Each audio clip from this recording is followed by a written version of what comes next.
छुट्ने गरी भेट्नेछौँ हामी फेरि कहिले नछुट्ने गरी पिताको प्रेमी घरैमा सधैँभरिका लागि प्रभुको महिमित राज्यमा बस्नलाई सधैँभरि भेट्नेछौँ हामी फेरि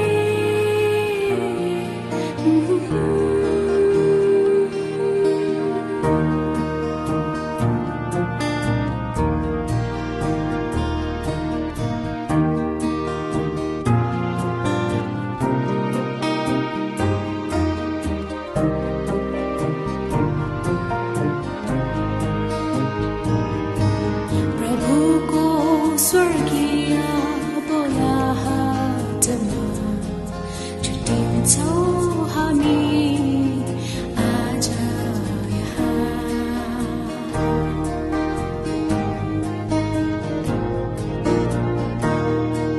प्रभुको स्वर्गीय बोलाहटमा छुट्टिन्छौँ हामी आज यहाँ भेट्नेछौँ एक दिन निश्चय हामी प्रभुको महिमित देश जहाँ भेट्नेछौँ एक दिन निश्चय हामी प्रभुको महिमित देश जहाँ कहिले नछुट्ने गरी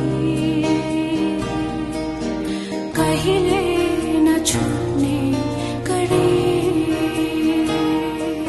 भेट्नेछौँ हामी फेरि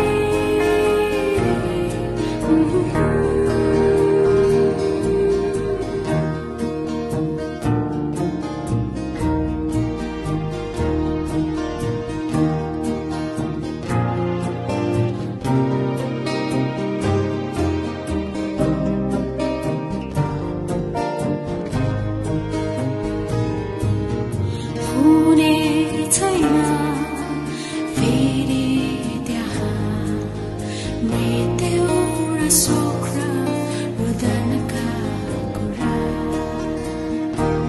कि सेवकाईमा धेरै कुरा गरियो अनि धेरैजनाले आफ्नो प्रकारको अनुभव आफ्नो प्रकारको विचार अनि उहाँबाट पाउनुभएको सान्त्वना इत्यादि आशाका कुराहरू ढारसका कुराहरू अनि सबै प्रकारका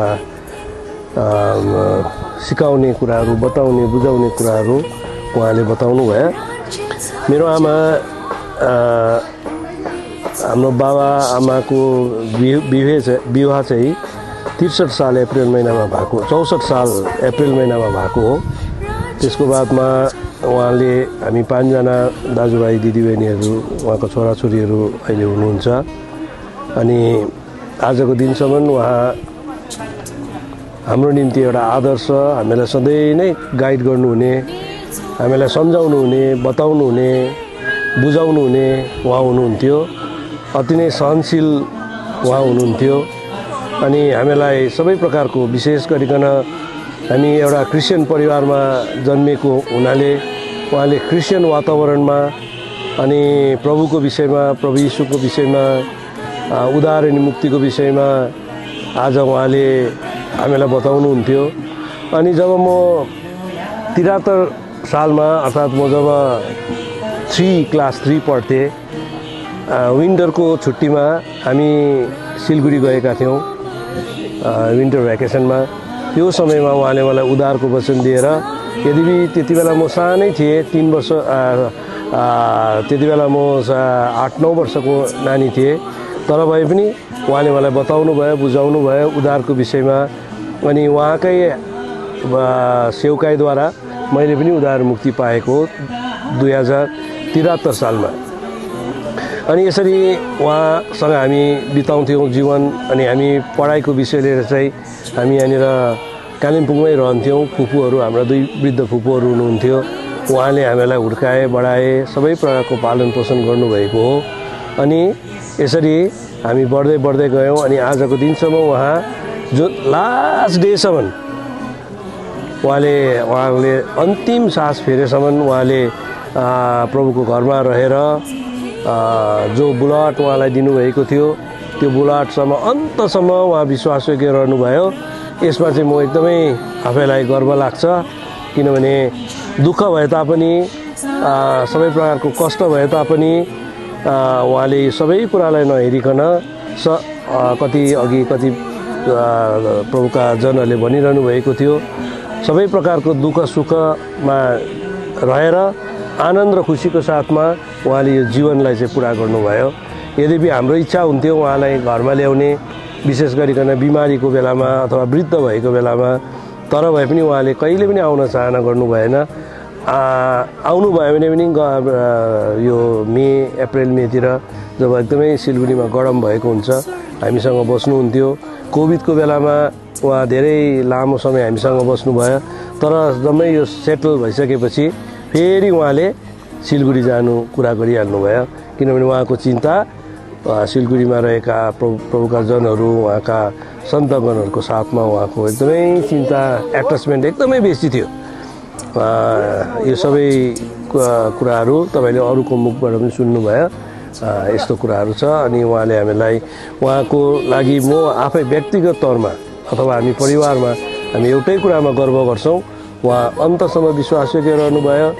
अनि उहाँ आज प्रभुको देशमा जानुभएको छ, जहाँ हाम्रो प्रभु यीशु ख्रीष्ट उहाँ आज स्वर्गमा विराजमान हुनुहुन्छ।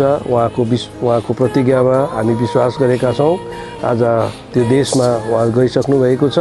अब उहाँलाई भेट्नको निम्ति हामी सम्पूर्ण परिवार, हामी सन्तगणहरू, हामी सबैजनाहरू तयार हुनुपर्छ। यो कुरामा म आश्वस्त छु, म यो कुरामा म विश्वास गर्छु। अनि उहाँको यो दुःखद समयमा पनि यो कुराहरू सुन्दाखेरि, यो कुराहरू बुझ्दाखेरि, यो कुराहरूमा जो भनेका कुराहरूमा विश्वास गर्दा हुँदी चाहिँ भित्रबाट आनन्द आउँछ। अनि त्यो आशाले नै हामीलाई अघि बढाउने काम गर्छ।